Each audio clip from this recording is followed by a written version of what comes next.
Puis, sans la moindre peine, il tend la corde et décoche son trait. La flèche à la pointe des reins traverse les 12 haches sans en manquer aucune. Alors, d'un geste vif, le mendiant rejette ses haillons, et tous peuvent reconnaître, effarés, le roi d'Ithaque que l'on croyait perdu, Ulysse. Télémaque, à cet instant, vient se placer aux côtés de son père. Les prétendants n'ont pas le temps de se ressaisir. Ulysse répand ses traits, et le premier vient frapper Antinos à la gorge.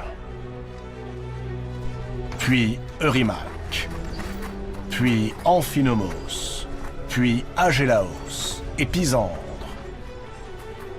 À 2 contre tous, la victoire pourtant semble fragile. Les prétendants cherchent des yeux où s'emparer d'un bouclier, d'une épée, d'une lance. Ils découvrent que les portes qui donnent sur la grande salle ont été verrouillées. Puis ils se précipitent, furieux, sur Ulysse et Télémaque. La mêlée est atroce. C'est une pluie de flèches qui s'abat sur les prétendants. Certains supplient qu'on les épargne, d'autres maudissent le héros. Le palais des orgies devient l'estrade des exécutions. La fête est finie pour les félons. Ils sont tous massacrés, sans hésitation, sans pitié.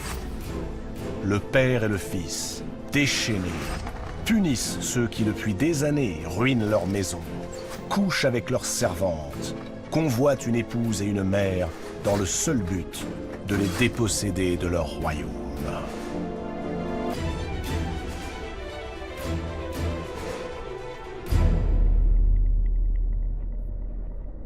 Quand il ne reste plus personne, Ulysse et Télémaque, éclaboussés de sang et de fange, appellent Euryclée, la vieille nourrice. Ulysse lui demande de nommer les femmes du palais qui l'ont bafoué et celles qui sont innocentes. Euryclée lui dit la vérité. Sur les 50 femmes qui servent Pénélope, 12 ont trahi et se sont abandonnées aux bras des prétendants, précipitant la ruine de leur maîtresse. Ulysse ordonne qu'on lui amène ses 12 servantes.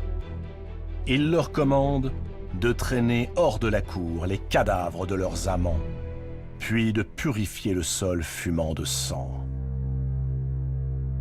À Télémaque, Ulysse dit qu'il doit maintenant rendre justice à sa mère et faire passer à ses 12 femmes tout souvenir du plaisir qu'elles prenaient dans l'ombre.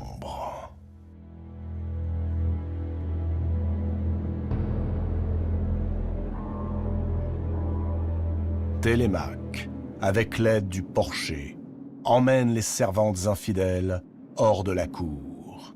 Elles poussent d'affreuses plaintes, s'appuient l'une à l'autre, versent toutes les larmes de leur corps. Effondrées par le sort réservé à leurs beaux amants, elles écoutent à peine la sentence que proclame le jeune prince. Il ne sera pas dit qu'il aura donné la douceur d'une prison à celles qui outragèrent sa mère et passèrent la nuit avec ses arrogants ennemis. À l'une des hautes colonnes qui bordent l'enceinte de la cour du palais, Télémaque fixe le câble d'un navire, puis il ordonne l'exécution.